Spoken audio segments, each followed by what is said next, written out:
There have been celebrations in the streets of Burma as pro-democracy leader Aung San Suu Kyi looks set to win a seat in parliament after 2 decades of struggle against the military regime. Although still to be officially confirmed, her party, the National League for Democracy, is claiming victory in 19 out of 45 seats up for grabs, including Aung San Suu Kyi's Kawhmu constituency. From there, our Asia correspondent John Sparks reports. From the city streets to the rural tracks, it was a day of new beginnings in Burma. On the southern plains, a new life beckoned for novice monks. And down the road, just a few more miles, a long-time dissident was starting fresh. A parliamentary seat was within her grasp. Aung San Suu Kyi has no shortage of admirers, and her star power will secure her this constituency. But there's another 44 seats up for grabs today, and these contests will not be so straightforward. Are you happy with what you've seen so far? Aung San Suu Kyi is visiting every single polling station in this constituency. She says she's going to spend 10 minutes at each one, but it is creating a predictable level of chaos, I have to say. Yet this polling station seemed relatively orderly. Despite years of isolation and often brutal military rule in Burma, people know how democracy works.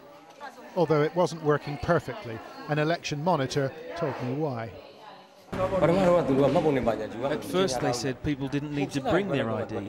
Then at 8:30 they told everyone if you don't have your ID, you can't vote. Still, those who cast their votes did so with joy. My heart was shaking, she said, because I was voting for Aung San Suu Kyi. Who did you vote for? Mother Sue. Do you think this one will be a fair election? No, it won't, she said. And there's a lot to worry about, he added. And on the other side of the Irrawaddy River, there was plenty to worry about.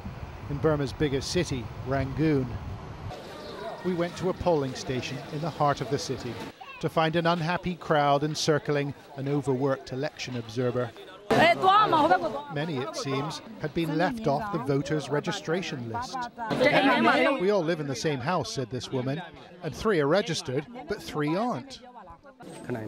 Were we witnessing electoral dirty tricks orchestrated by the governing USDP party, which is backed by the military?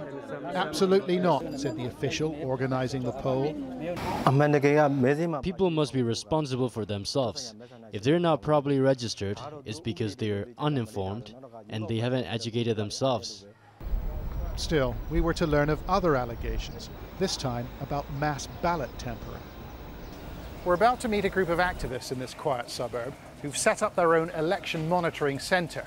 They're working in a local flat because they're scared the authorities will try and stop them or harass them. And they've told us to hide our camera on the way in. They were using the internet and ink on their skin to record allegations of electoral fraud from around the country. The most serious claim that wax had been poured on ballot papers to prevent people from voting for Ms. Suu Kyi's NLD party. Waxing the ballot on the NLD space only.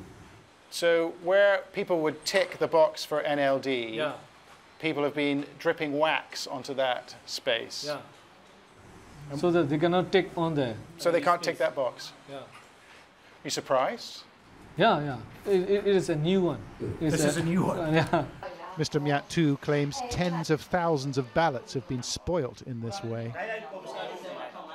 Still, NLD party officials have declared Ms. Suu Kyi the winner of her constituency tonight, albeit unofficially, and that may just be enough for her many thousands of euphoric supporters, at least for the time being. John Sparks, Channel 4 News, Rangoon.